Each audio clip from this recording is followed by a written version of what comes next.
So I know that many of you are saying to yourselves, it's a real dilemma. Things are so difficult and tangled in Israel.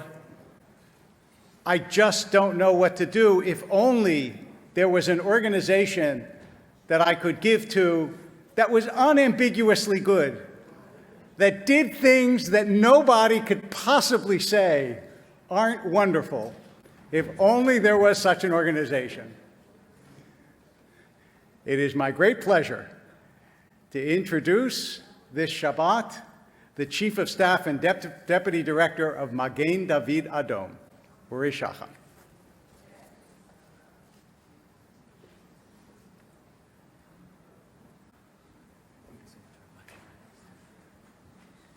Shabbat Shalom, everyone.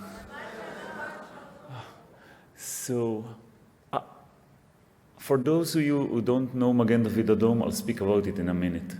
But standing here in this Shabbat, I feel obliged to share one of my most important moments at life.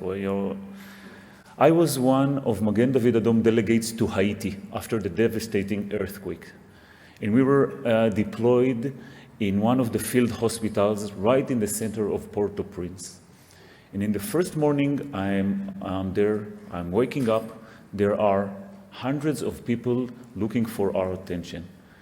And within those hundreds of people stands one small boy, 5 or 6 years old, almost barely naked. And I'm asking, who is this boy? And they're saying, we don't know. Somebody brought him in, said that he is an orphan, that his entire family died, and nobody is taking care of him because there was no adult over there. I was then a father of a young girl, 1.5 years old. And when I saw this boy, my heart went to him because I've seen my little girl in this boy's eyes.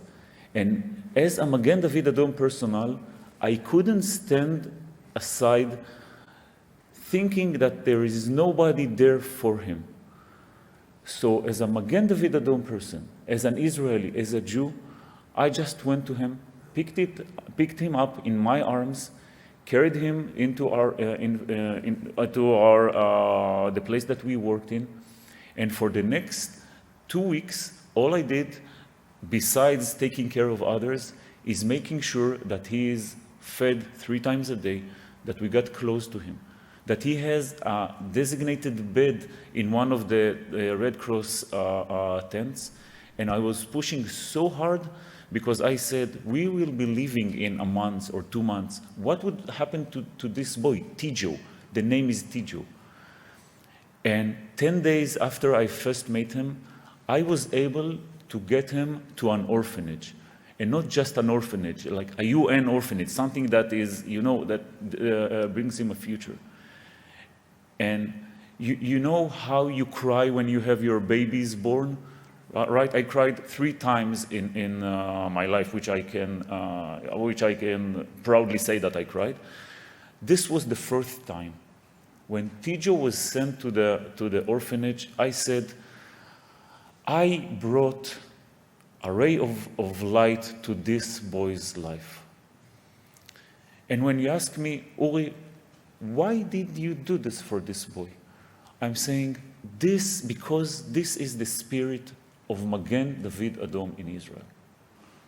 We were established 92 years ago in 1930. Our DNA, the organization DNA, is embedded into the state of Israel. We were there for the Haganah medics. We were there during the entire wars.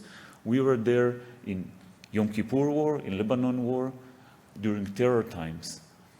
And although we are mandated by the government to be the National Ambulance Service, to be the National Blood Services, we take the care for the entire blood for the state, and for being the Israeli Red Cross, the fact that we have the mandate, but we are non-governmental organization. It's Israel, you know, we have strange solutions. So we are mandated, but we are not a non-governmental organization.